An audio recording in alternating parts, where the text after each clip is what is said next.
The old man could not sleep. At 99 years old, Thomas Garrett had earned the right to rest, but tonight his bones remembered things his mind had tried to forget. He sat in the worn rocking chair on the porch of Diamond B Ranch, watching the Nevada desert stretch endlessly beneath a three-quarter moon. The same moon that had witnessed everything 70 years ago. The same relentless stars. Inside the ranch house, his grandson James was packing. The boy was 20 years old, strong and healthy, with his grandmother's eyes and his grandfather's stubborn jaw. In 6 hours, James would board a bus to Fort Ord, California.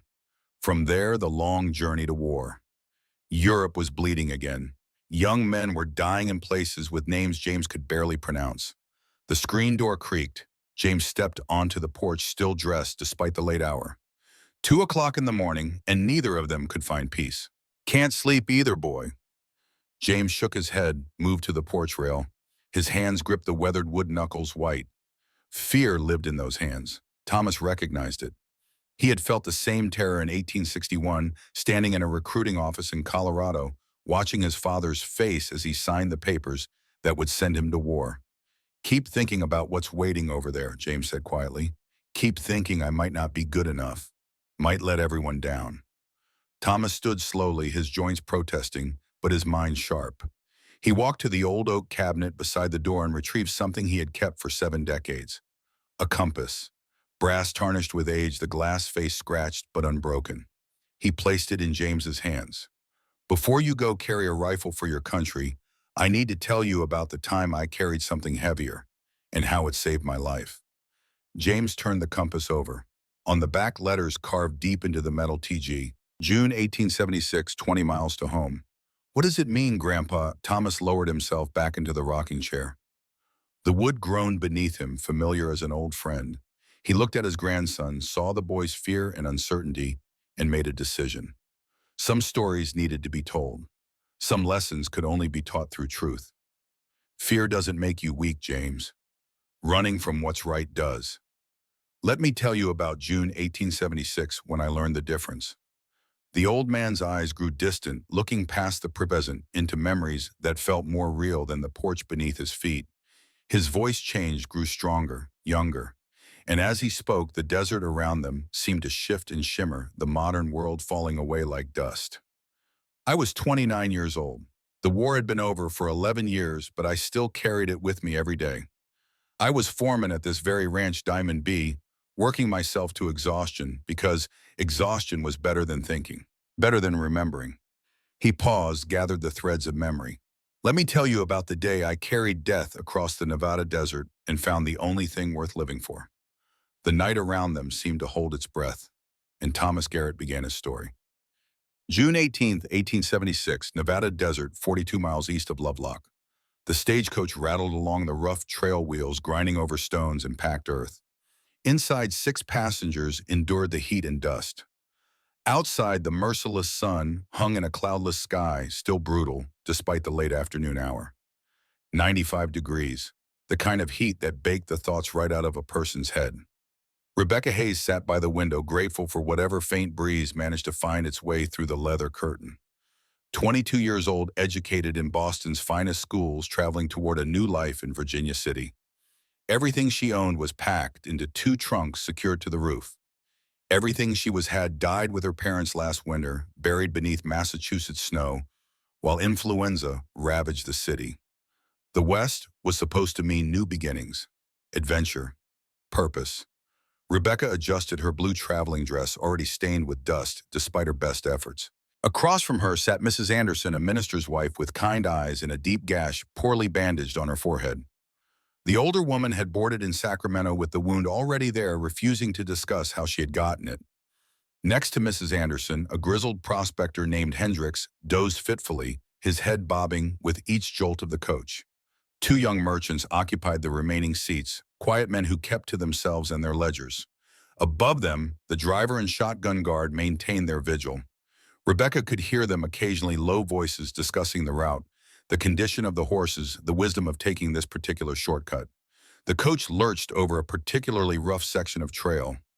Rebecca gripped the leather strap hanging from the ceiling, her knuckles whitening. Something felt wrong. The vehicle was moving too fast, the horses laboring too hard.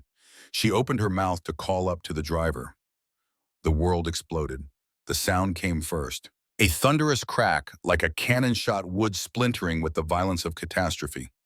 The front axle, old and poorly maintained, shattered into pieces. The coach lurched violently forward as the wheel assembly collapsed. Rebecca's stomach dropped as gravity abandoned them. They were falling. The first roll slammed Rebecca against the side of the coach. Her head struck wood. Stars burst across her vision. Someone screamed. She thought it might be her, the sound of breaking glass, splintering timber horses, shrieking in terror. Mrs. Anderson's Bible flew past Rebecca's face, pages fluttering like dying birds. The second roll was worse. The coach door tore free. Mr. Hendricks tumbled out into empty air, his scream cutting off abruptly. One of the merchants followed, arms flailing. Rebecca felt her body lifting weightless for an eternal second before the world inverted again. The third roll ended everything. The stagecoach hit the bottom of the ravine with a sound like God's judgment. Metal twisted, wood shattered. Human bodies struck stone. Then silence.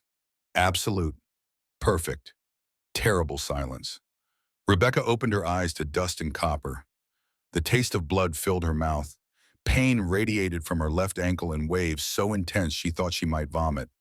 Her beautiful blue dress was torn nearly to rags soaked with blood, some of it hers, some belonging to others. She pushed herself up on her elbows, blinking against the dust that hung in the air like fog.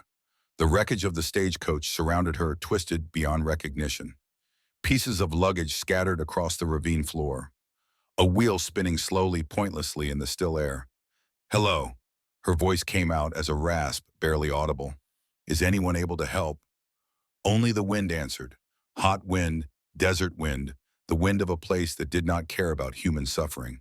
Rebecca dragged herself across broken wood and shattered glass, her injured ankles screaming with each movement. She found the driver first, his neck bent at an angle no living neck should bend. Dead. The shotgun guard lay nearby, a piece of the coach's frame, driven through his chest like a spear. Also dead. Mr. Hendricks had been thrown from the coach during the second roll. She found him 15 feet away, his skull cracked against a boulder. Dead before he hit the ground, she hoped. The two merchants lay tangled together near what had once been the coach door. One clearly dead, neck broken. The other still breathing, but barely. Shallow, rattling breaths that Rebecca recognized from her mother's final days. She knelt beside him, took his hand. He died without opening his eyes. Mrs. Anderson was the last. The older woman had been thrown clear, somehow landing in a patch of scrub brush that had cushioned her fall. Rebecca crawled to her side, hope rising despite the evidence of catastrophe all around them. "Mrs. Anderson, can you hear me?" The woman's eyes fluttered open. Blood covered half her face from the earlier wound, now reopened and flowing freely. She tried to smile. "Tell my husband," she whispered. "Tell him I tried to come home." Rebecca gripped her hand, held it tight as the light faded from Mrs. Anderson's eyes. Held it for long minutes after, because letting go meant accepting the truth. She was alone, the only survivor. Stranded in the Nevada desert with a severely injured ankle, limited supplies, and no help in sight. The sun continued its westward journey, indifferent to human tragedy. Rebecca finally released Mrs. Anderson's hand. She sat back, took inventory of her situation with the practical part of her mind that refused to surrender to panic. Her ankle was badly sprained, possibly worse, already swelling to twice its normal size. She could not walk, could barely crawl. She searched the wreckage, methodically gathering what she could reach. One canteen 3/4 full, another from the shotgun guard half full, a small cloth bag containing hardtack biscuits, a shawl, a wool blanket, a small knife, a box of matches. 2 trunks lay scattered across the ravine, her entire life reduced to broken luggage. One had burst open, spilling clothing and books across the rocks. She retrieved what she could, knowing most of it was useless now. Rebecca created a small shelter in the shadow of a large boulder, using the blanket to provide shade. The sun was merciless, still hours from setting. She forced herself to drink sparingly from one canteen, knowing water was now more valuable than gold. The Stagecoach company knew the approximate route, but this was a shortcut, an unofficial detour. It could be 3 days, maybe 4, before anyone came looking. In June, heat without water, she would last perhaps 2 days. She closed her eyes, tried to pray. The words would not come. Instead, she thought of her parents buried beneath Boston snow, thought of the teaching position waiting in Virginia City, thought of all the children she would never educate, all the days she would never see. The sound of hoofbeats cut through her despair. Rebecca's eyes snapped open. Through the heat shimmer rising from sun-baked stone, a rider approached. A single man on horseback, moving with the careful pace of someone who knew this land and respected its dangers. Hope surged through her chest. Then caution. In the West, not every stranger was a savior. She had heard the stories. Bandits who preyed on the desperate. Men who saw lone women as opportunities rather than people in need of help. The rider stopped 20 yards from the ravine, surveying the wreckage. Rebecca could see him clearly now. Tall, broad-shouldered, sitting his horse with the ease of someone born to the saddle. A battered Stetson shaded his face. A rifle rested in a scabbard on his saddle. A revolver sat holstered at his hip. "Anyone alive down there?" His voice carried across the distance. Deep, cautious. The voice of a man who had learned to be careful in a land that punished carelessness. Rebecca waved her handkerchief frantically, the white fabric bright against the dust and stone. "Yes, please, I need help." The stranger dismounted with fluid grace. He did not rush toward her. Instead, he scanned the area carefully, eyes moving across the wreckage, the scattered bodies, the terrain itself. Looking for what bandits traps evidence of foul play beyond simple accident. Only after completing his assessment did he approach. Each step deliberate, measured. He picked his way down the ravine slope with the confidence of someone who knew how to read unstable ground.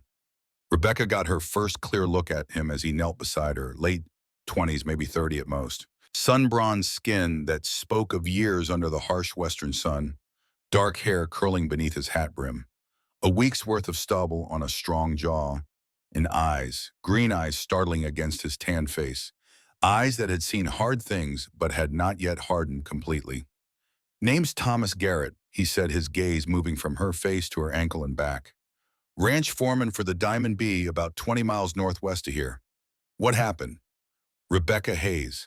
Her voice shook despite her best efforts to control it. "The axle broke. We rolled at least 3 times. Everyone else is—" She could not finish the sentence. Did not need to.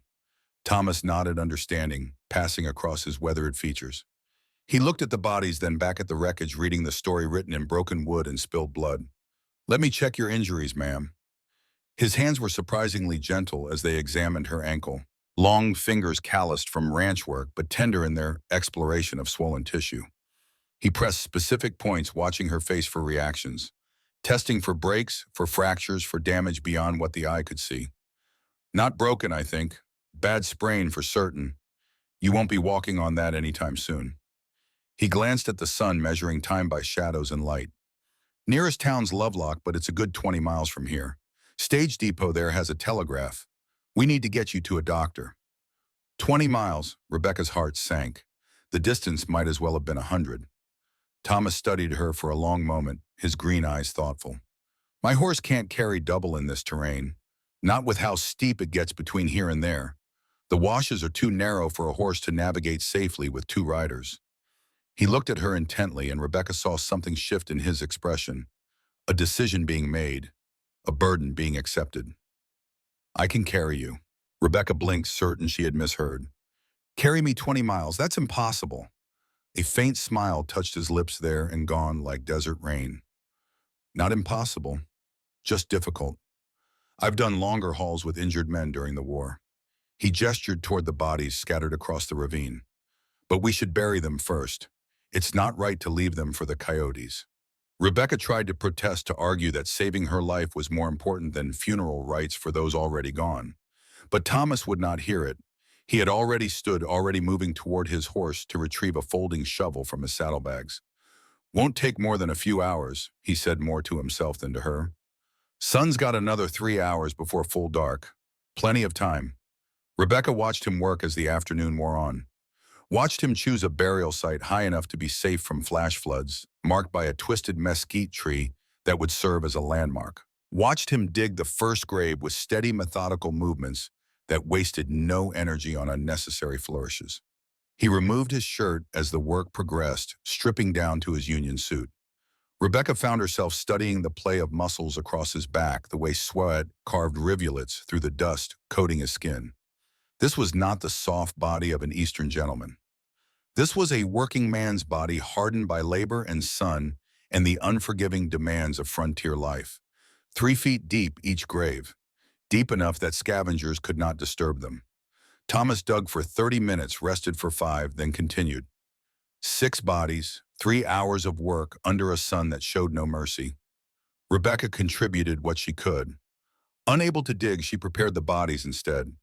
She searched pockets for personal effects, finding a pocket watch, a wedding ring, a small Bible, things that might help identify them later that families might want returned. She tore wood from the wrecked coach, fashioning crude crosses with her small knife, used charcoal from a burned section of wreckage to write names where she knew them. When Thomas lowered Mrs. Anderson into her grave, Rebecca recited the 23rd Psalm, the only prayer she knew by heart. The Lord is my shepherd, I shall not want. He maketh me to lie down in green pastures. Her voice cracked on the words, thinking of green pastures in a land of dust and stone. Thomas stood with his hat over his heart, silent and still. When she finished, he covered the graves, carefully packing the earth firm. 6 crude crosses stood in a row facing east. Simple, dignified, the best that could be done in a place where death came sudden and swift. You didn't have to do this, Rebecca said softly. It must have cost you hours. Thomas replaced his shirt, wincing slightly as the fabric touched sunburned shoulders. My father raised me better than leaving folks for scavengers. Some things are right because they're right, not because they're convenient. He gathered her salvaged belongings then, a carpet bag containing a few items of clothing that had survived the crash, 2 books miraculously intact, a silver-framed photograph of her parents. He secured them carefully to his saddle, treating her meager possessions with the same respect he had shown the dead. We'll rest here tonight, Thomas decided, scanning the darkening sky. Start at first light tomorrow. Travel will be cooler then. He set up camp with the efficiency of long practice, built a small fire just large enough for coffee and warmth against the coming night chill, tended to his horse first, removing the saddle, rubbing down the animal's coat, checking hooves and legs with careful attention. Fed the horse oats from a bag on his saddle before preparing any food for himself. Only after his mount was settled did Thomas turn his attention to provisions. He produced jerky from his saddlebag, hard as leather but edible, coffee grounds that he brewed in a battered tin pot. The smell alone was enough to make Rebecca's mouth water. Why are you helping me? The question emerged before she could stop it. You could ride for help instead. It would be faster. Thomas handed her a tin cup of coffee, steam rising in the cooling air. He was quiet for a long moment, staring into the fire. Bandits patrol these parts. Keller gang mostly. If I left you alone... He did not finish the thought. Did not need to. Besides, my pa raised me better than that. Night fell swiftly in the desert, the temperature plummeting as darkness claimed the land. Rebecca shivered despite the fire, her torn dress providing little protection against the cold. Thomas noticed. Of course he noticed. Without a word, he removed his coat and draped it around her shoulders. You'll freeze, she protested. I'm used to it.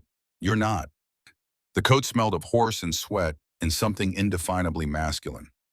Rebecca pulled it tighter, grateful for the warmth and oddly comforted by the gesture. This man, this stranger who had appeared like Providence itself, continued to surprise her.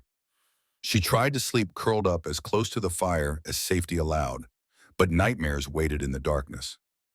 Every time she closed her eyes, she was back in the stagecoach, rolling and falling and breaking. She would jerk awake, heart pounding, only to find Thomas still sitting upright, rifle across his lap, watching the darkness.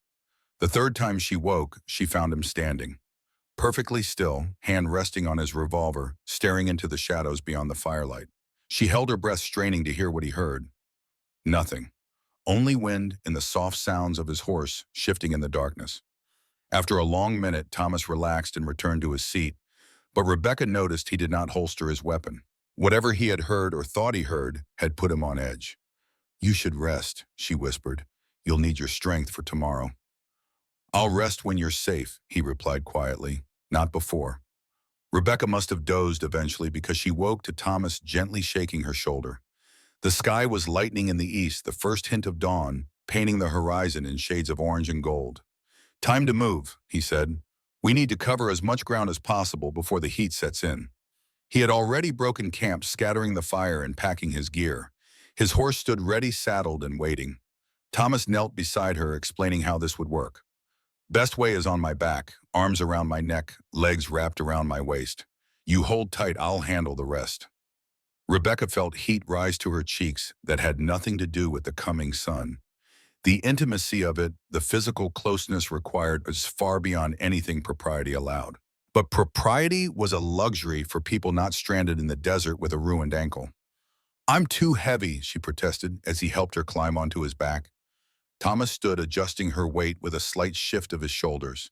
She felt his strength, then the solidity of him, like climbing onto the back of something immovable and eternal. "I've carried calves heavier than you, Miss Hayes." "Rebecca, please." "Rebecca it is." He whistled sharply. His horse followed obediently, staying 10 feet behind as Thomas began to walk. "Hold on." The rhythm of his gait was steady and sure. Not fast, but relentless. 2.5 miles per hour, Rebecca estimated, which would put them in lovelock in 8 or 9 hours if he could maintain the pace. If. That was a lot of weight to carry for a lot of miles across hostile terrain. The morning air was still cool, almost pleasant. The desert stretched before them in shades of gold and rust, beautiful in its harsh way. Thomas followed an old trail marked by occasional posts, half buried in sand. "Pony Express markers," he explained. "From before the telegraph lines went through. Ancient history, now all of 10 years old." "Tell me about Boston," Thomas said after an hour of walking. "Never been east of the Mississippi myself." So Rebecca told him. Described cobblestone streets slick with rain, and the smell of the harbor all salt and fish and possibility. The libraries with their thousands of books, more knowledge than one person could absorb in a lifetime. Theaters where actors brought Shakespeare to life. The gaslights that turned night into something almost magical. She told him about her father's print shop, about the smell of ink and paper and possibility. About her mother reading aloud on winter evenings Shakespeare and Milton and Whitman, words rolling through their small home like music. Thomas listened without interrupting, asking occasional questions. "What's the ocean like? How cold does winter get?" His questions revealed intelligence and curiosity, a mind hungry for experiences beyond the narrow confines of his life. "I could teach you," Rebecca offered impulsively. "Reading, writing, arithmetic, if you wanted." "I can read," Thomas said quietly. "Self-taught mostly. Borrowed books from the ranch owner's library when I can. But not like you probably can. Not with your education." There was no bitterness in his voice, only statement of fact. Rebecca found herself respecting that. No false pride, no defensiveness. Just honest acknowledgement of different circumstances. The sun climbed higher. The temperature rose with it, climbing past 80, past 90, heading toward the triple digits that made the desert so dangerous. Rebecca felt Thomas's shirt grow damp with sweat beneath her arms, felt the tremor that occasionally ran through his shoulders as muscles strained under sustained effort. At 9:30, Thomas stopped abruptly. Rebecca felt his entire body go tense, every muscle suddenly rigid. "Don't move," he whispered. "Don't speak." She froze at heart hammering. Following his gaze, she saw them. 3 riders on a ridgeline half a mile away. Watching. Just watching. Thomas's breathing remained controlled steady, but Rebecca could feel his heartbeat against her chest, could sense the calculation happening in his mind. He was armed, but fighting while carrying her would be impossible. If he set her down to draw his weapon, she would be exposed. Vulnerable. 5 minutes passed. 5 eternal minutes of absolute stillness while the 3 riders evaluated them, deciding whether they were worth the effort. Finally, mercifully, the riders turned their horses and disappeared over the ridge. Thomas did not move for another full minute. When he finally began walking again, his pace had increased noticeably. "Keller gang?" Rebecca asked, her voice shaking slightly. "Probably. We don't look worth much. I'm armed. You're clearly hurt. No obvious gold or valuables." He paused. "But they might circle back once they think it over. We need distance, why boys?" "You could leave me hidden somewhere," Rebecca suggested. "Ride for help. You'd be faster alone." Thomas stopped walking. He turned his head, green eyes finding hers over his shoulder. "I don't leave people, Rebecca. Not anymore." There was weight in those words. Old pain, old promises. Rebecca wanted to ask what he meant, but something in his expression stopped her. Whatever he was referring to, whatever had happened to teach him that lesson, it still hurt. I started this, Thomas continued, resuming his steady pace. I finish it. With you. They walked in silence for a while after that. Rebecca found herself studying the back of his neck, the way dark hair curled against sun-bronzed skin. Found herself noting the breadth of his shoulders, the capable strength in every movement. This was a good man. A truly good man, rare as rain in the desert. By 11 o'clock, the heat had become oppressive, 105 degrees, maybe more. Thomas's pace had slowed despite his determination. His breathing came heavier now, less controlled. Rebecca felt his shoulders trembling with exhaustion, small tremors that spoke of muscles pushed past reasonable limits. We should stop, she urged. West until evening. This heat will kill you. Thomas shook his head stubbornly. No shelter here. Better to keep moving until we find shade. Thomas? I've worked through worse, he insisted. Branding season, 110 degrees, 14-hour days. This is nothing. But it was not nothing. Rebecca could feel it in the way his steps had become less sure, the way he occasionally stumbled over rocks that earlier he would have navigated without thought. To distract them both, she began reciting poetry. Whitman, first, then Longfellow, then whatever fragments she could remember from her schooling, anything to fill the silence, to give them something to focus on beyond the brutal sun and the endless miles. She felt Thomas's chest rumble with occasional laughter at certain passages. The sound vibrated through her, intimate and unexpected. Something warm stirred in Rebecca's chest, something that had nothing to do with the desert heat. At 1:30 in the afternoon, Thomas stumbled badly. His boot caught on loose rock, and for one terrible second, Rebecca thought they would both go down. But somehow he caught himself, regained his balance, kept moving. Please, Rebecca begged, let's rest, just for a few minutes. There's shade ahead, Thomas said, his voice strained. Mesquite tree, 5 minutes more. Those 5 minutes felt like hours, but true to his word, a scrubby mesquite appeared, offering minimal shade, but shade nonetheless. Thomas lowered Rebecca carefully to the ground, then collapsed beside her. His chest heaved, pulling air in great gasps. Sweat poured from him, soaking his clothes completely. Rebecca passed him the canteen, then noticed with alarm how little water remained. He had been giving her most of it, rationing himself severely. You've been letting me have more, she accused. You need it more. That's not true. You're doing all the work. Thomas managed a tired smile. I've been through worse. But Rebecca could see the truth. He was pushing himself to the absolute limit of human endurance, and they still had 14 miles to go. She wet her handkerchief with precious water and gently wiped his face. The gesture seemed to surprise him. He closed his eyes, letting her tend to him, his guard dropping for the first time since they had met. Why are you really doing this? Rebecca asked softly. The truth. Thomas opened his eyes, met her gaze directly. For a long moment he said nothing. Then quietly, because leaving you would have been easy, and I've done enough easy things in my life. He paused, choosing his words carefully. Sometimes a man needs to do something hard to remember he's worth anything at all. The honesty of it struck Rebecca silent. She saw pain in his eyes, old wounds that had never properly healed. This was more than just helping a stranger. This was something personal. Something he needed to do for reasons she could not yet understand. After 30 minutes, Thomas insisted they continue. The sun had begun its westward descent, providing marginally cooler temperatures. He helped Rebecca back onto his back, stood with visible effort, and resumed walking. How much further to this creek you mentioned? Rebecca asked. 5 miles, maybe 6. We'll camp there tonight. Real water, not just what we can carry. Rebecca nodded against his shoulder, tried to ignore the guilt gnawing at her. Every step he took, every mile he carried her was because of her injury, because she could not walk herself. The debt she owed this man was already beyond repayment. The afternoon wore on. Thomas's pace slowed further, but he never stopped. Never complained, just kept putting one foot in front of the other, carrying her towards safety with the dogged determination of someone who refused to acknowledge defeat. As shadows began to lengthen, Rebecca felt Thomas stumble more frequently. His shoulders shook almost constantly now, muscles trembling with fatigue. She knew with terrible certainty he was reaching the end of his strength. Thomas, how much further? Close, he rasped. Another hour, maybe two. 2 hours. Rebecca held on tighter, pressed her face against his shoulder, and prayed to a God she was not sure she believed in anymore. Prayed that this good man, this stranger who had become something more, would have the strength to finish what he had started. The sun touched the western horizon, painting the desert in shades of blood and gold. And Thomas Garrett walked on, carrying his burden toward water and rest and whatever tomorrow might bring. The sound reached Thomas before the sight did.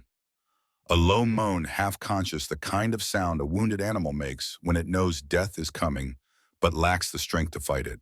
He stopped walking, every muscle in his body screaming protest at the sudden halt. Rebecca felt him tense against her. "What is it?" "Stay here," rushed him. Thomas lowered her carefully into the shade of a rock outcropping. His hand moved to the Colt at his hip, fingers resting on the grip with practiced ease. Could be a trap. Rebecca watched him move toward the sound, noting how his exhaustion seemed to fall away when danger presented itself. Whatever fatigue weighed on him, survival instinct overrode it. He approached a cluster of rocks 50 yards from the Willow Creek, the promised water source that had kept them moving through the brutal afternoon. Thomas disappeared behind the rocks. Silence stretched for long seconds. Then she heard his voice, low and urgent, speaking to someone. Or something. When he reappeared, his face was grim.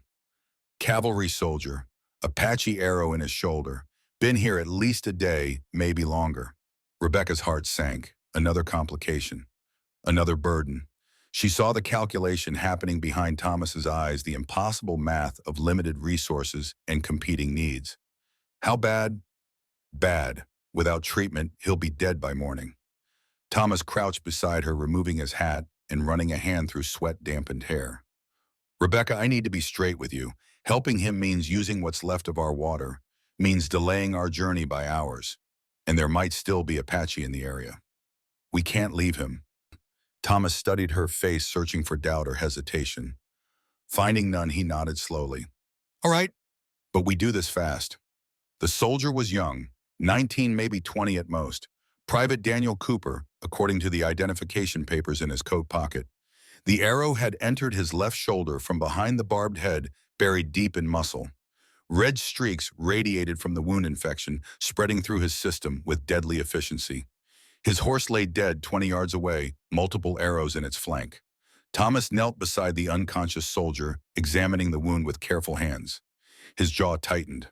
Barbed head, can't pull it straight out without tearing half his shoulder away. He looked at Rebecca. "I'll have to push it through and out the front." Will he survive that? Only one way to find out. Thomas built a small fire with swift efficiency, feeding it with dry mesquite branches until flames licked hungrily at the desert air. He placed his hunting knife in the coals blade, heating until it glowed dull red. Rebecca understood. Cauterization. Frontier medicine at its most brutal. While the knife heated, Thomas gently shook the young soldier. Cooper's eyes fluttered open, fever bright and unfocused. "What's your name, son?" "Cooper, Daniel Cooper. 3rd Cavalry." His voice was thread-thin, barely audible. "Daniel, I'm Thomas. I'm going to get this arrow out, but it's going to hurt worse than anything you felt before. You understand?" Cooper managed a weak nod. Thomas gave him a leather strap to bite down on, positioned Rebecca to hold the soldier's arms, then set to work. He cut the skin around the entry wound, first widening it to accommodate what would come next. Cooper's muffled screams vibrated through the strap clenched between his teeth. "Hold him steady," Thomas said calmly, as if he were shoeing a horse rather than performing surgery without anesthesia. He gripped the arrow shaft with both hands and pushed the barbed head forward through muscle and tissue, forcing it through the soldier's shoulder. Cooper convulsed back, arching a scream tearing from his throat despite the leather strap. Mercifully, he passed out. The arrowhead emerged from the front of Cooper's shoulder, slick with blood. Thomas broke off the fletching from the back end, then pulled the shaft through from the front.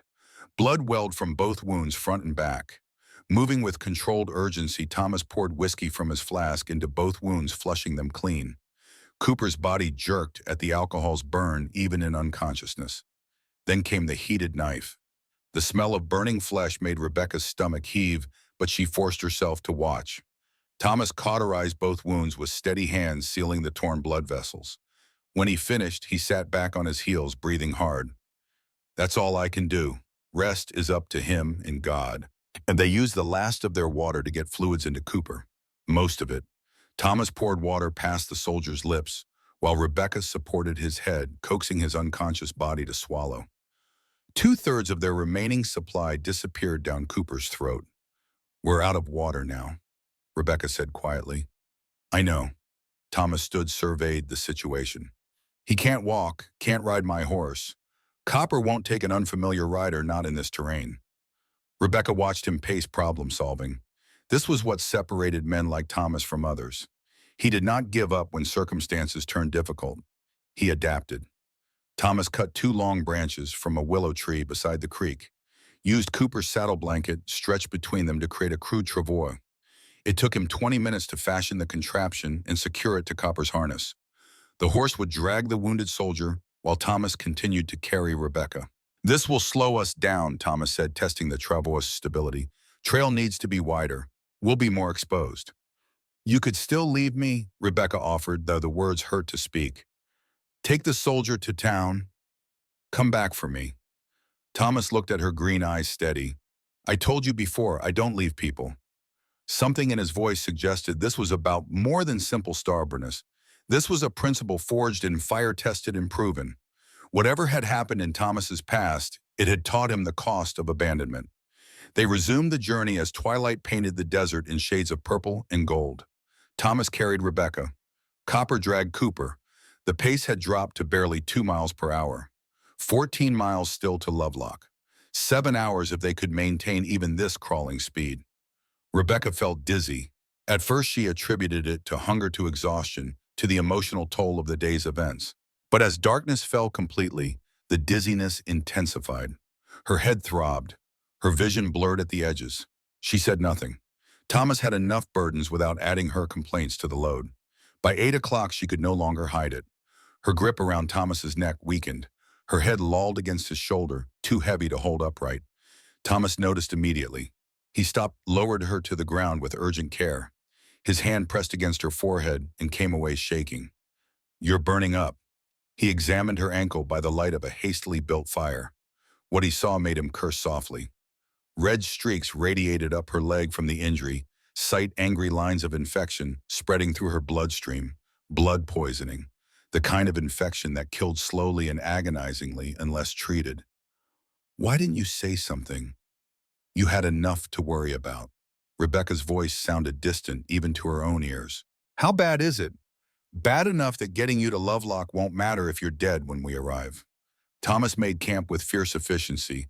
They were still 12 miles from town, but town might as well have been on the moon. Rebecca needed treatment now. Immediate intervention, or she would not survive the night. He foraged in the darkness, returning with handfuls of plants Rebecca did not recognize. "Yarrow," he explained. "Wild sage. Willow bark.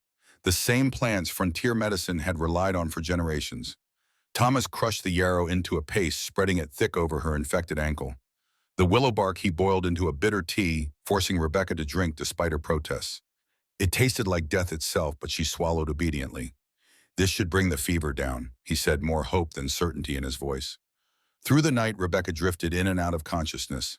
In her lucid moments, she found Thomas beside her, bathing her face with a cloth dampened in the last precious drops of water, checking her pulse against his pocket watch, forcing more willow bark tea past her lips. In her delirious moments, the world dissolved into fragments. She was back in Boston, her mother reading Shakespeare by lamplight. She was on the stagecoach, rolling and falling endlessly. She was a child again, safe and warm and loved. "Mama," she called out, her voice cracking. "I'm scared. It's so hot here." "I'm here." Thomas's voice, not her mother's, but comforting nonetheless. "I'm not leaving." Sometimes she thought Thomas was her father home from the print shop. "Papa, please don't leave me alone. I don't want to die alone." His hand found hers in the darkness, calloused fingers intertwining with her own. "You're not alone. You're going to fight this. You're stronger than you know." Rebecca had no sense of time. Minutes might have been hours. Hours might have been minutes. The fever held her in its grip, shaking her with chills despite the warmth of the fire burning her from the inside out. Thomas never slept. She knew this somehow, even through the delirium. Every time consciousness returned, even briefly, he was there, tending the fire, checking her ankle, talking to her even when she could not respond. Those students in Virginia City, she heard him say at one point, they need you, Rebecca. So you fight. You fight like you fought to survive that crash. Near midnight, the fever spiked. Rebecca's body convulsed, muscles seizing beyond her control. Her breathing came in rapid, shallow gasps. Thomas knelt beside her, his face pale in the firelight, helplessness written in every line of his weathered features. No, he said more to himself than to her. Not like this. Not her too. Her too. The words penetrated even through fever's haze. Who else had Thomas lost? Who else had died despite his best efforts? He stripped away her outer clothing propriety, abandoned in the face of medical necessity, wrapped her in a blanket, dampened with the absolute last of their water, held her as the convulsions racked her body, murmuring words she could not quite hear, but whose meaning reached her nonetheless. At 2 in the morning, something shifted. The fever began to break. Slowly, degree by degree, Rebecca's temperature dropped from crisis levels to merely dangerous. Her breathing evened out. The convulsions ceased. Thomas felt the change. She saw a relief flood across his face so profound it nearly broke her heart. That's it, he whispered. Come back to me. Rebecca's eyes fluttered open. The world swam into focus. Thomas's face inches from her own, lined with exhaustion and something deeper. Fear. He had been genuinely afraid he would lose her. Thomas, right here. You look terrible. A laugh broke from him, half relief and half hysteria. You should see yourself. Rebecca managed a weak smile. How long? All night. Sun's coming up soon. He brushed damp hair back from her forehead with infinite gentleness. Fever broke. Infection's still there, but you're past the worst of it. Behind him, young Cooper stirred, also feverish but stable. 2 patients, both improved, both alive because of this man's refusal to give up. We have no water left, Rebecca said. I know. Lovelock's still 12 miles away. We'll have to make it without. 12 miles. In June heat, already dehydrated, with 2 patients who needed medical care. The mathematics of survival looked grim. We have to try, Thomas said, reading her thoughts. Staying here, we die slow. Moving, we have a chance. As dawn broke across the desert, Thomas helped Rebecca onto his back once more. Every movement hurt. Her ankle throbbed. Her body ached from the fever. But she held on, arms around his neck, and trusted this stranger who had become her salvation. They moved slowly, so slowly. Thomas's strength, already depleted from yesterday's exertion, was nearly spent, but he kept walking, 1 foot forward, then the other. Copper followed, dragging Cooper in the makeshift travois. The sun climbed, the temperature rose. By 9 in the morning, it had already reached 90 degrees and climbing. Thomas stumbled more frequently now. His breathing grew labored, ragged. Occasionally, he would mutter to himself words Rebecca could not quite hear. At first, she thought he was praying. Then she realized he was counting cadence, the rhythm of an old army march. Left, right, keep moving. Just keep moving. At 10:30, Cooper woke with a scream. Confederates, they're flanking, Captain. We need to fall back. The young soldier thrashed in the travois, lost in fever dreams of battles long finished. Thomas stopped walking, stopped moving entirely. Rebecca felt him go rigid, every muscle suddenly tense as iron. Thomas, he did not respond. His eyes stared at something she could not see, focused on a point beyond the present moment. His breathing accelerated, shallow and quick. Thomas, what's wrong? Still no response. Carefully, Rebecca slid off his back. Her ankles screamed protest, but she forced herself to stand to see his face. What she saw frightened her. Thomas stood frozen, eyes wide but unseeing, lost in some internal horror. I ran faster, he whispered. I did everything right. Why did he die?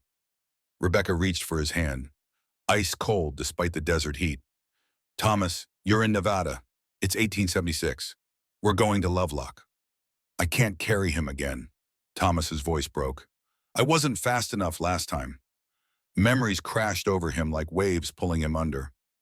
Rebecca could see it happening, could see him drowning in the past. She had no idea what he was remembering, what trauma had suddenly surfaced. But she knew with terrible certainty that if she could not reach him, they were all going to die here.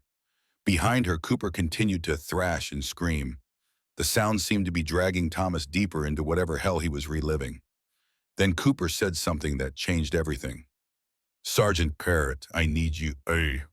Thomas did not respond. Cooper, still fevered but fighting through it, raised his voice. Sergeant Garrett, Private Cooper, reporting.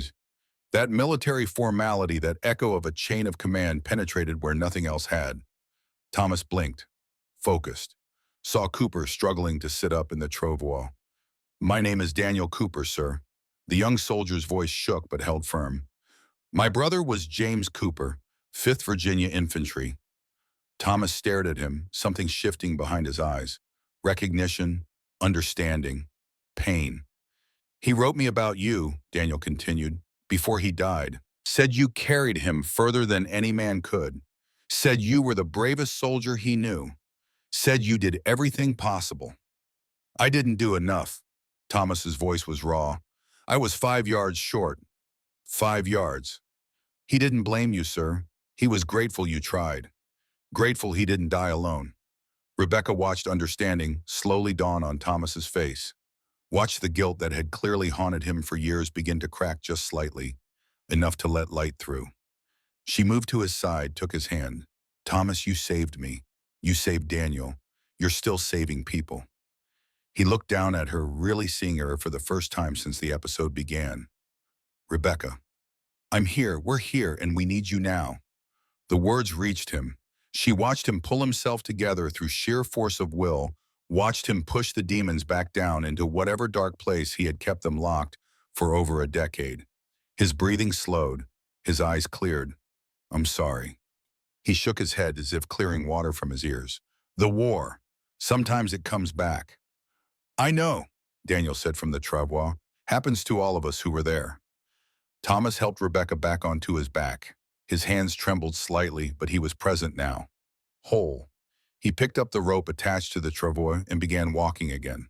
They moved in silence for an hour. Rebecca felt something had shifted between them, some barrier broken down. Thomas had shown her his deepest wound, and she had not flinched away, had not judged, had simply been there. Tell me about the ranch, she said eventually, wanting to anchor him in the present. Tell me about the Diamond Bee. So Thomas talked, described the sprawling cattle operation, the bunkhouse where he lived with 10 other cowboys, the seasonal rhythm of ranch work. Branding in spring, cattle drives in summer, quiet winters when the work slowed and men had time to think. Too much time sometimes. Do you ever want your own place? Rebecca asked. Thomas was quiet for a moment. Been saving for it. Good land opening up near the mountains. Another year or two, I might have enough for a modest spread. Nothing grand but mine. What would you call it? He smiled. She could hear it in his voice. Never thought that far ahead. By noon, Lovelock was visible in the distance. Buildings shimmered in the heat haze, wavering like a mirage. 5 miles. So close. But 5 miles might as well have been 50, given their condition. Thomas's pace had slowed to a crawl. His feet dragged. Each step seemed to require conscious effort, willpower, overriding a body that wanted nothing more than to collapse. Why are you doing this? Rebecca asked softly. Truly. Thomas was quiet for a long time. When he spoke, his voice was barely audible. Started as the right thing. Couldn't leave you to die. He paused, gathering words, then became something else. Somewhere between the wreck and here, you stopped being a stranger. Rebecca's heart beat faster. And now I can't imagine reaching Lovelock and saying goodbye. She tightened her arms around his neck, pressed her face against his shoulder. Then don't.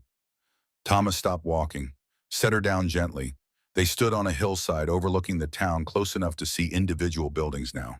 His eyes found hers, green and intense and full of things unsaid. I'm a ranch foreman. You're an educated Eastern lady with a teaching position, waiting. You're the man who carried me across a desert, who buried strangers with respect, who saved a soldier even when it cost you everything. Rebecca met his gaze without wavering. I don't care about education or money, Thomas. I care about character. And you have more of it than any man I've ever met. He cupped her face in his calloused hands, leaned close. For a heartbeat, Rebecca thought he would kiss her. Instead, he rested his forehead against hers. Not yet. Not until I get you safe. Then I'll ask you proper. Ask me what? A smile touched his lips. You'll see. He carried her the final 5 miles. Every step agony, every breath a labor, but somehow lighter now, hope carrying him when strength failed. They entered Lovelock at 2:30 in the afternoon, a spectacle that stopped the town cold. A man carrying a woman on his back, a horse dragging a wounded soldier, all three barely alive, covered in dust and blood and the unmistakable marks of survival against impossible odds. The sheriff arrived first, a graying man with kind eyes and a lawman's instinct for trouble. "What in Sam Hill happened to you folks?" Thomas explained in brief economical sentences. "Stagecoach wreck, sole survivor, wounded cavalry soldier, 20 miles carried on foot. Word spread through the small town like wildfire. Within minutes, Dr. Wilson appeared, a competent-looking man in his 60s who had clearly seen every variety of frontier injury and illness. "Bring them to my clinic, quickly now." The doctor's examination was thorough. Rebecca's ankle, severe sprain infection, receding thanks to Thomas's treatment, would heal fully with 2 weeks rest. Cooper's shoulder, surprisingly clean, considering the circumstances, would survive with monitoring. Thomas, severe dehydration, exhaustion, blistered feet, strained muscles throughout his back and legs. "You carried her 20 miles?" Dr. Wilson asked, disbelief evident in his tone. Thomas nodded. The doctor whistled low.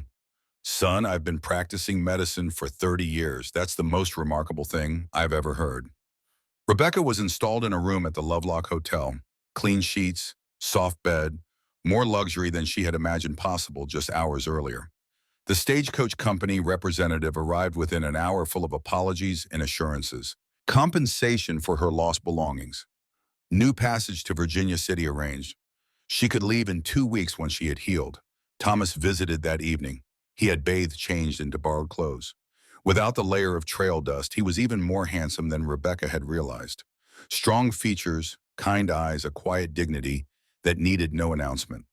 He brought her carpet bag and the salvaged books, setting them carefully on the table beside her bed. "Doc says you'll make a full recovery. That's good." "Thanks to you." An awkward silence fell between them. All the intimacy of the trail seemed to evaporate in the presence of civilization's conventions. "I should be moving on tomorrow." Thomas said, his hat rotating between his hands. "There's a cattle drive heading north. Can drop me near the Diamond B." Rebecca's heart plummeted. "So soon?" "Boss needs me back. Been gone 4 days already." He glanced at her, then away. "And you've got that teaching position waiting in Virginia City." The weight of expectation of paths already chosen hung heavy in the room. Rebecca wanted to speak, to say the things filling her heart, but propriety held her tongue. Ladies did not proposition men, did not confess feelings after knowing someone for mere days. "Get some rest," Thomas said finally. "I'll check on you before I leave." He walked out. Rebecca stared at the closed door, a hollow feeling expanding in her chest. After everything they had shared, was this how it ended? A polite goodbye and separate paths. She lay back against the pillows, fighting tears. The next morning brought a surprise. Mrs. Davis, the hotel owner's wife, arrived with breakfast and news. "That cowboy of yours caused quite a stir," she said, arranging the breakfast tray. "Whole town's talking about what he did." "He's not my cowboy," Rebecca said softly. Mrs. Davis gave her a knowing look. "Well, he's still in town. Saw him at the telegraph office this morning. Sent a message to his employer. Something about staying a few more days. Unfinished business," he said. Hope fluttered in Rebecca's chest like a captive bird suddenly set free. "He didn't leave." "No, ma'am. Changed his plans, apparently." After Mrs. Davis departed, Rebecca lay back with a smile. Maybe this was not over after all. Maybe Thomas felt what she felt. Maybe the impossible distance between a ranch foreman and a Boston schoolteacher was not so impossible after all. Outside her window, Lovelock went about its business. And somewhere in that small frontier town, Thomas Garrett was making decisions that would change both their lives forever. Rebecca used her crutches to navigate the dusty street, ignoring the protest from her healing ankle. She had spent 2 days lying in that hotel room, thinking about Thomas Garrett and the words he had almost spoken on the hillside overlooking Lovelock. Then don't she had said, "Don't say goodbye." And he had promised to ask her something proper once she was safe. Well, she was safe now, and patience had never been her strongest virtue. She found him at the general store, examining a selection of work gloves with the careful attention of a man who knew the difference between adequate and good. He looked up as the bell above the door chimed surprise, crossing his weathered features. "Rebecca, should you be up and about?" "Probably not," she admitted, leaning heavily on the crutches. The walk across the street had left her breathless and slightly dizzy, but determination overrode discomfort. "I heard you were still in town." Thomas set down the gloves, his full attention on her now. "Sent a telegram to my boss, explained the situation. Thought I should make sure you were settled properly before heading back." "That's very considerate." Rebecca gathered her courage, the same courage that had sustained her through a stagecoach crash in a desert crossing. "I was wondering if you might join me for dinner tonight, as a small token of my gratitude." Something shifted in Thomas's expression. The wariness that had crept in with civilization's return began to fade, replaced by warmth that made Rebecca's heart beat faster. "You don't owe me anything." "It's not about owing. It's about wanting to spend more time with you before you leave." The words hung between them, honest and direct. Thomas's eyes searched hers, looking for something, finding it apparently because his expression softened into something that might have been hope. "I'd be honored." That evening, Rebecca wore her one surviving dress, carefully mended by Mrs. Davis. Thomas arrived in his best clothes, still rugged by Eastern standards, but clean and presentable. The hotel's small restaurant was nearly empty, affording them privacy as they settled at a corner table. Away from the desperate circumstances of their journey, conversation flowed more easily than Rebecca had dared hope. They discovered shared interests that went beyond survival. Thomas spoke of his love for the land, the way mountains changed with the seasons, the satisfaction of building something with his own hands. Rebecca described her passion for teaching, the moment when understanding dawned in a student's eyes, the power of knowledge to transform lives. "Virginia City has good opportunities," Thomas commented, pushing food around his plate. "Mining town with money to spend. They'll appreciate a proper Eastern-educated teacher." Rebecca nodded suddenly, finding her own meal less appealing. "Yes, I'm sure it will be a good position." But Thomas prompted, sensing her hesitation. She looked up, met his eyes across the table. "I'm not sure it's what I want anymore." "What do you want, Rebecca?" The question carried weight beyond its simple words. Rebecca took a breath, feeling as though she stood at the edge of a cliff, about to either fall or fly. "I thought I knew when I left Boston. I had everything planned. The teaching position, a fresh start, a new life in the West." She paused, choosing her words carefully. "These past days have changed something in me, Thomas. Made me question what I thought I wanted." Thomas reached across the table, his calloused hand covering hers. The simple touch sent warmth flooding through her. "They changed me too." For a long moment, neither spoke. The connection between them said more than words could express. In Thomas's eyes, Rebecca saw the same longing, the same impossible hope that she felt rising in her own chest. Over the following week, Thomas remained in Lovelock. He visited Rebecca daily, their relationship deepening with each conversation. They took short walks as her ankle improved, Thomas supporting her when the crutches became tiresome. They shared meals, talked for hours about everything and nothing. He told her stories of ranch life. The dangerous beauty of cattle drives the camaraderie among men who trusted each other with their lives. She shared her experiences teaching in Boston, her love of literature, her dreams of making a real difference. With each passing day, the inevitable parting loomed larger. Rebecca found herself dreading the moment when her ankle would be healed enough for travel, when they would have to face the reality of their separate paths. On the 10th day after their arrival, Thomas took Rebecca for a longer walk. They found a quiet spot under a cottonwood tree outside of town, where mountains were visible in the distance and the world seemed to consist of only sky and stone and possibility. Thomas had brought a blanket. They settled on it, Rebecca grateful to rest her ankle, Thomas uncharacteristically quiet. "I received a reply from my employer yesterday," he said, finally, his gaze fixed on the distant mountains. "He's holding my position but needs me back within the week." Rebecca tried to hide her disappointment. "Of course you have responsibilities. And you have a position waiting in Virginia City." "Yes."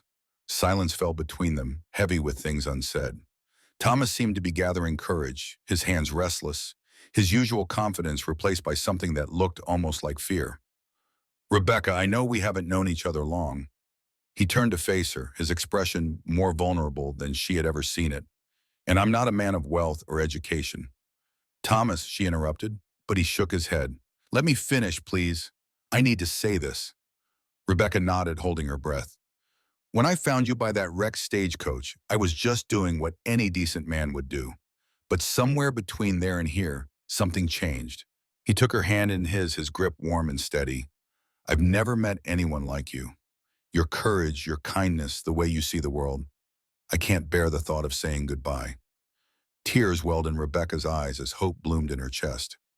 What are you saying, Thomas? He shifted position, wincing slightly as still sore muscles protested. Then he took both her hands in his, holding them as if they were something precious and fragile. Rebecca Hayes, would you do me the extraordinary honor of becoming my wife? Joy bubbled up inside her, pure and overwhelming. But practicality, ingrained by years of careful planning, tempered it. Thomas, what about your job? My position in Virginia City. I've been thinking about that. He spoke quickly now, as if afraid he might lose his nerve. The ranch owner's been talking about expanding operations. Needs someone to manage a second property closer to Lovelock. It would mean starting smaller than I'd planned, but we'd have a home. A future. In teaching, Rebecca asked, her heart racing. Lovelock's growing. They need a proper school, a proper teacher. The mayor told me yesterday they'd welcome you with open arms. Thomas paused, vulnerability written in every line of his face. I know it's sudden. I know there are 1,000 reasons why a refined Boston lady shouldn't tie herself to a rough cowboy. But I also know that when I carried you those 20 miles, it wasn't just your life that was saved. Tears spilled freely down Rebecca's cheeks now. Thomas Garrett, I would be honored to be your wife. The joy that transformed his features was something Rebecca knew she would remember for the rest of her life. Thomas gathered her carefully into his arms, mindful of her ankle, and kissed her with a tenderness that made her heart soar. They sat beneath the cottonwood tree for hours, making plans, dreaming impossible dreams that suddenly seemed possible. The sun tracked across the sky, shadows lengthening, and Rebecca felt as though her life was finally beginning. The next morning brought an unexpected complication. Rebecca and Thomas were at breakfast in the hotel dining room, discussing wedding arrangements, when the stagecoach from Virginia City arrived. It was early, unscheduled. Rebecca watched through the window as a well-dressed man stepped down, speaking urgently to the driver. The man was perhaps 36, impeccably groomed in Eastern fashion. His suit was expensive, his bearing confident. He asked the hotel owner something, gesturing as he spoke. Then he turned, and Rebecca's breath caught as his eyes found hers through the window. He entered the dining room with purpose, his smile polished and practiced. Miss Hayes, thank Providence, you're safe. Rebecca exchanged a confused glance with Thomas. I'm sorry, do I know you? William Montgomery. He produced a card from his vest pocket with a flourish. The Virginia City School Board appointed me to ensure your safe arrival. When word reached us about the stagecoach accident, I immediately set out to search for you. He produced letters from his coat, spreading them on the table. Official correspondence with the school board. Another letter, this one from her late father's business partner in Boston. Our fathers were associates. Montgomery continued, his smile never wavering. When I learned you were coming west, I specifically requested the honor of welcoming you. His eyes moved to Thomas, dismissal evident in his expression. I understand this ranch hand provided some assistance during your ordeal. Rebecca bristled at his tone. Thomas Garrett saved my life, carried me 20 miles across the desert on his back. Montgomery's eyebrows rose. How very rustic. Well, you're safe now, Miss Hayes. I've arranged your transport to Virginia City. We can leave this afternoon. The school board is most eager to meet you. Mr. Montgomery, I appreciate your concern. Rebecca straightened in her chair, her voice firm. But I've made other plans. Other plans? Montgomery's smile faltered slightly. The board is expecting you. They've made arrangements. Rebecca glanced at Thomas, then back at Montgomery. I've accepted a position here in Lovelock, and I'm to be married. The silence that followed was absolute. Montgomery stared at her as if she had announced her intention to fly to the moon. His eyes moved between Rebecca and Thomas, disbelief giving way to something harder. Married to him? He gestured at Thomas with barely concealed disdain. Miss Hayes, you've clearly suffered trauma. You're not thinking clearly. Thomas's jaw tightened, but he remained silent. Rebecca felt a surge of gratitude for his restraint, for his willingness to let her speak for herself. Mr. Montgomery, I am thinking perfectly clearly. Rebecca's voice carried steel. Thomas Garrett has more honor in his little finger than most men possess in their entire being. My decision is made. I'm staying in Lovelock. Montgomery's expression shifted, calculation replacing shock. Miss Hayes, there are financial matters you should understand. Might we speak privately? Rebecca hesitated, glancing at Thomas. He gave a slight nod, trusting her judgment. Very well, but briefly. Montgomery led her to a small sitting room off the hotel lobby. Once the door closed, his demeanor changed entirely. The polished charm vanished, replaced by cold efficiency. Your father and my father had business arrangements, he said without preamble, producing more documents from his coat. Your father owed significant debt before his death. The printing business was collateral. He spread papers across a small table. Business agreements, ledgers, financial records, and one document that made Rebecca's blood run cold. An engagement agreement purportedly signed by her father promising her hand in marriage to William Montgomery. This is medieval, Rebecca whispered, staring at the document. I'm not property to be traded. It's business, Miss Hayes. Your father understood that. Montgomery's voice held no warmth. If you refuse to honor this arrangement, my father will pursue the debt aggressively. Your father's reputation will be destroyed posthumously. Every newspaper in Boston will run stories about his financial malfeasance, his broken promises, his failure. Rebecca felt sick. Her father had been a good man, honest to a fault. The thought of his name being dragged through mud after his death was almost unbearable. However, Montgomery continued, if you marry me, the debt disappears.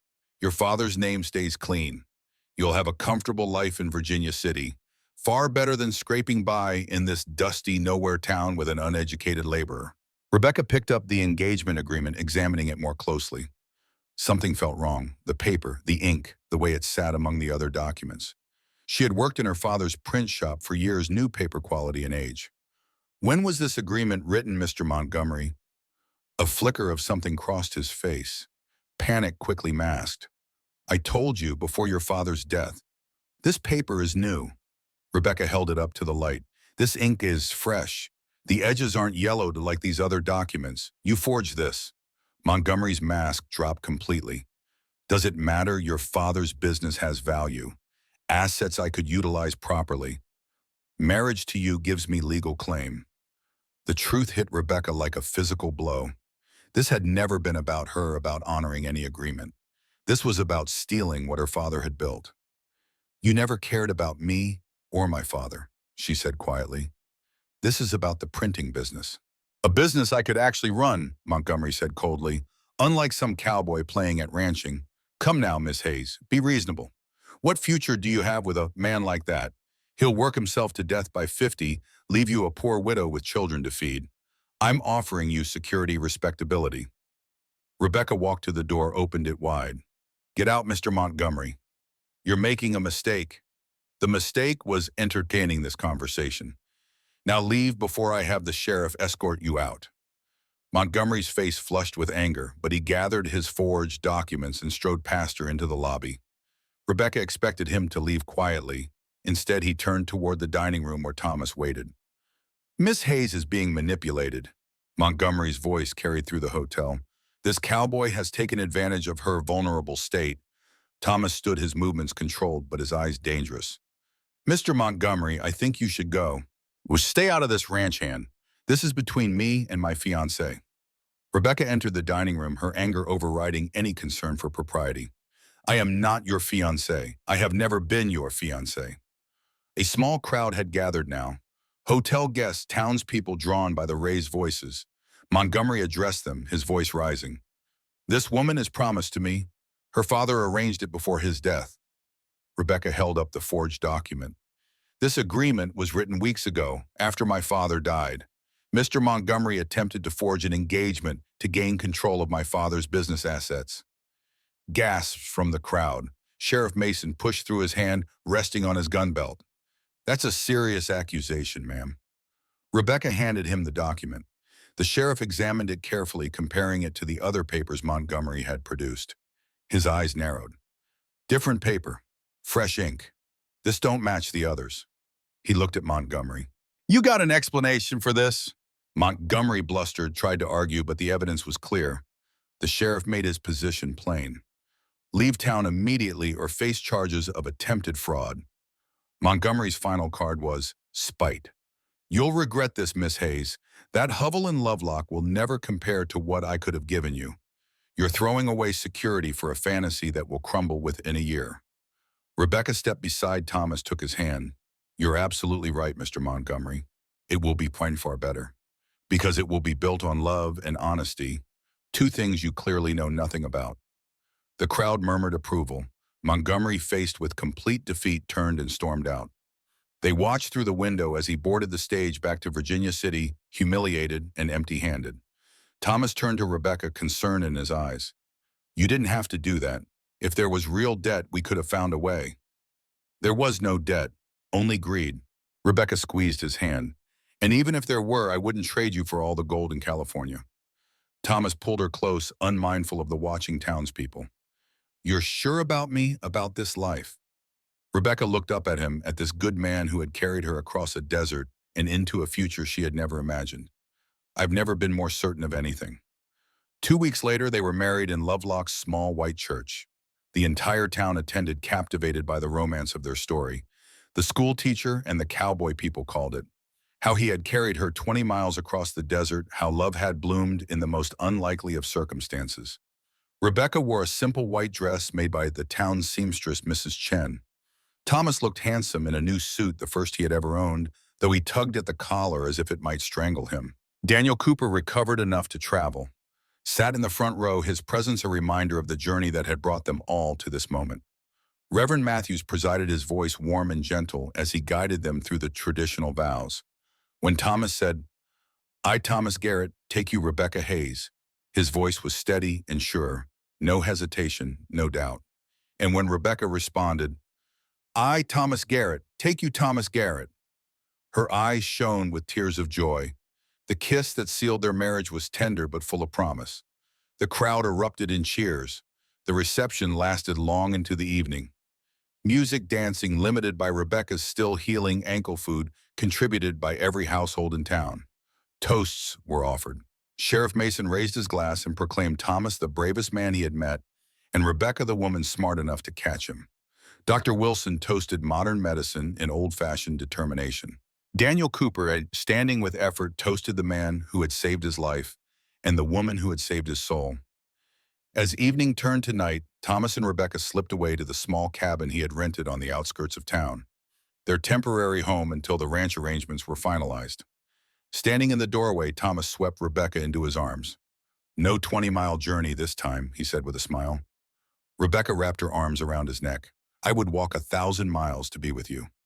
Then we'll walk them together. The months that followed were filled with hard work and simple joys. Rebecca established Lovelock's first proper school in a converted general store building. 15 students arrived the first day, ages ranging from 6 to 14. She taught reading, writing, arithmetic, history, science. Within weeks, she had earned the respect and affection of both students and parents. The children loved her patience and enthusiasm. The parents appreciated having their children properly educated for the first time. Thomas proved himself an excellent manager of the Diamond B's southern property. He implemented innovations that increased productivity beyond even the owner's expectations. Rotating grazing patterns to preserve grassland, improved water management systems, better breeding selection for the cattle. Within the first year, production increased by 30%. By spring, they had moved into a modest but comfortable house on the ranch land. Thomas built additions with his own hands, a second bedroom for future children, a study for Rebecca's lesson, planning a wraparound porch where they could sit in the evenings and watch the sunset paint the Nevada sky. Rebecca planted a garden, vegetables and flowers from the east that reminded her of home. Roses and lilacs that seemed impossibly delicate in this harsh land, but somehow thrived under her care. Thomas built bookshelves that filled steadily with volumes purchased on trips to larger towns. On their first anniversary, Thomas presented Rebecca with a leather-bound journal. Inside his handwriting, much improved with Rebecca's patient teaching, he had written their story. From the Stagecoach accident through their wedding day, every detail preserved. Thought our children might like to read it someday, he said, looking almost shy. Rebecca's eyes filled with tears. Children, Thomas smiled. If we're blessed that way. We will be, I know it. She was right. Their first child, a son they named Samuel Hayes Garrett, after Rebecca's father arrived the following winter. Healthy and strong with his mother's eyes and his father's stubborn jaw. Thomas held him like precious glass, this tiny life that depended on them completely. 2 years later, a daughter arrived. Margaret Rose Garrett, beautiful and spirited, looking like Rebecca, but with Thomas's temperament. Calm, observant, quick to laugh. By their 5th anniversary, Thomas had saved enough to purchase the ranch outright when the owner decided to retire to San Francisco. The Diamond B became Garrett Ranch, a modest but successful operation that would grow steadily over the years. Rebecca's one-room school expanded to a proper schoolhouse with 2 rooms and multiple teachers. She became principal while still teaching the older students, her reputation growing throughout the territory. Their 3rd child, Daniel Cooper Garrett, arrived when Samuel was 9 and Margaret 7.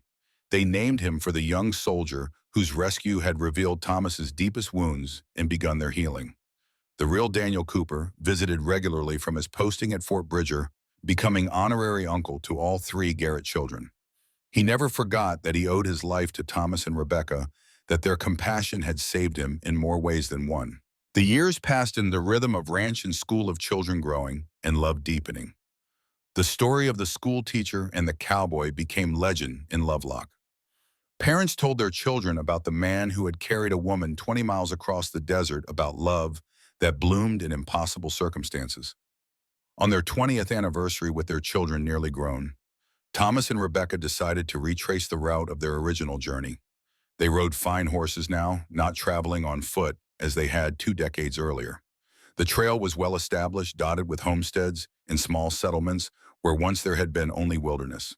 They camped at Willow Creek, the spot where they had saved Daniel Cooper, where Thomas had fought his demons and emerged stronger. The place where their future had truly begun. As twilight settled over the desert, they sat by their fire much as they had 20 years before. But everything was different now. Thomas's dark hair was streaked with silver. Lines creased his face, marks of years spent under the sun. But his eyes, those startling green eyes, still held the same warmth, the same steadiness that had first captured Rebecca's heart. "Any regrets?" Thomas asked, taking her hand as firelight danced between them. "About not going to Virginia City, about choosing this life?" Rebecca looked at the man who had carried her across the desert and through 20 years of joy and hardship, laughter and tears, dreams fulfilled and challenges overcome. "Not a single one, my love. That stagecoach accident was the most fortunate mishap of my life." Thomas smiled, the expression lighting his weathered face. Who would have thought carrying a stranded Boston school teacher 20 miles led to the greatest journey of my life? Rebecca leaned her head against his shoulder, her heart as full as it had ever been. "It wasn't just 20 miles, Thomas. It was the journey of a lifetime. And it's not over yet." They sat together as stars emerged in breathtaking profusion overhead, the same stars that had witnessed the beginning of their unlikely love story. Around them, the desert held its peace, vast and eternal and beautiful in its harsh way. In the distance, they could see the lights of homesteads, proof of civilization's steady advance. But here in this moment, they were alone with the fire and the stars and the memories of everything they had built together.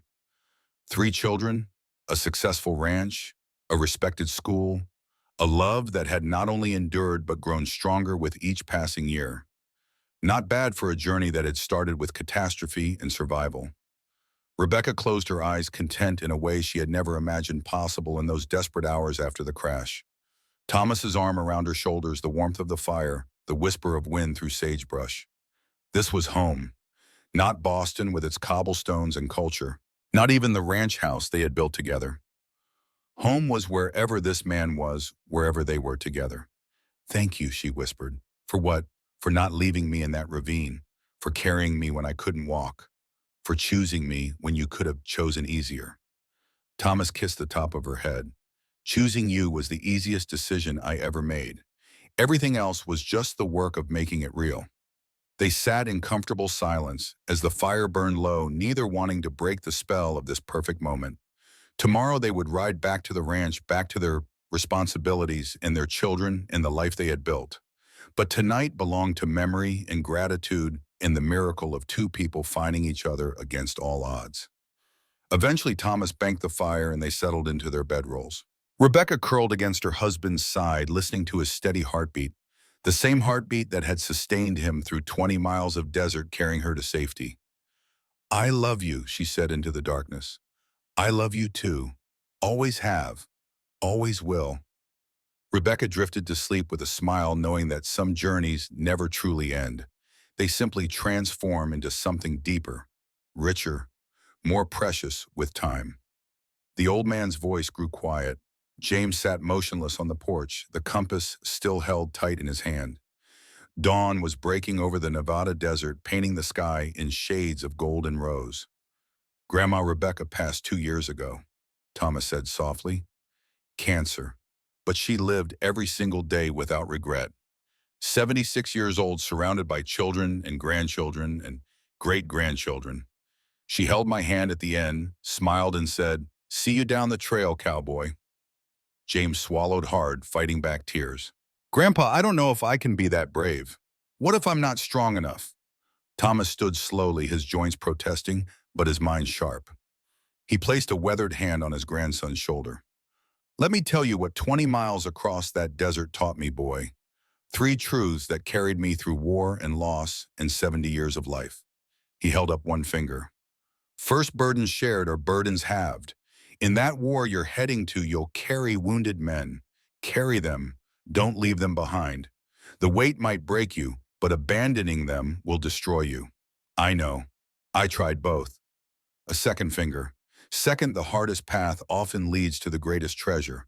I could have left Rebecca, ridden for help, saved myself the suffering. But I would have lost everything that mattered. Sometimes the difficult choice is the right choice."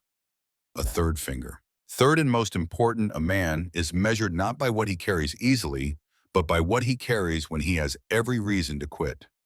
Thomas pressed the compass into James's hand, closing the young man's fingers around it. "You'll want to give up, to run, to hide. Don't. You're a Garrett. We don't quit. We carry on." "What if I fail?" James whispered. "Then you fail carrying someone toward home. That's all any man can do." Thomas's voice was gentle but firm. "I carried Rebecca's body across that desert. You'll carry men's souls through that war. Both require the same thing, refusing to give up when giving up makes sense." James looked at the compass, then at his grandfather. The old man who had lived nearly a century, who had seen war and loss and love and triumph, who stood here still unbroken, offering wisdom earned through suffering. "I'll bring it back. The compass. I promise. I know you will. And when you do, you'll have your own story to tell." That's how it works, James.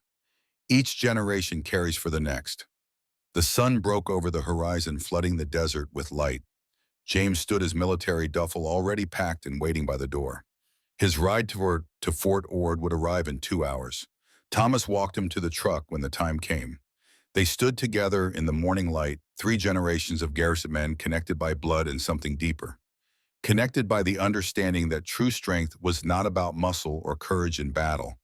It was about choosing to carry burdens when you had every reason to set them down. "I love you, Grandpa." "Love you too, boy. Come home safe." "I will. I promise." James climbed into the truck, the compass secure in his pocket. As the vehicle pulled away, trailing dust behind it, Thomas remained on the porch. He stood there long after the dust had settled, holding the memory of 20 miles walked in 1876 and 70 years lived since. Some journeys end, some never do. And the ones worth taking, those we carry with us forever. Thomas looked at the desert painted gold by morning sun and smiled. He could almost feel Rebecca's presence beside him, could almost hear her voice on the wind. "See you down the trail, Rebecca," he whispered. And somewhere in the morning light carried on the wind that had witnessed their beginning, he heard her answer. "I'll save you a spot by the fire, cowboy." Thomas Garrett turned and walked back into the ranch house, the same house he and Rebecca had built together all those years ago. The door closed softly behind him. Outside, the desert stretched eternal and beautiful, holding the secrets of love and loss and the kind of courage that carries burdens across impossible distances. The kind of courage that defines a man. the kind that echoes through generations, the kind that begins with a simple choice to not leave someone behind, no matter how heavy the load or how long the road, 20 miles or a lifetime. In the end, they were the same journey, and Thomas Garrett had walked every step without regret.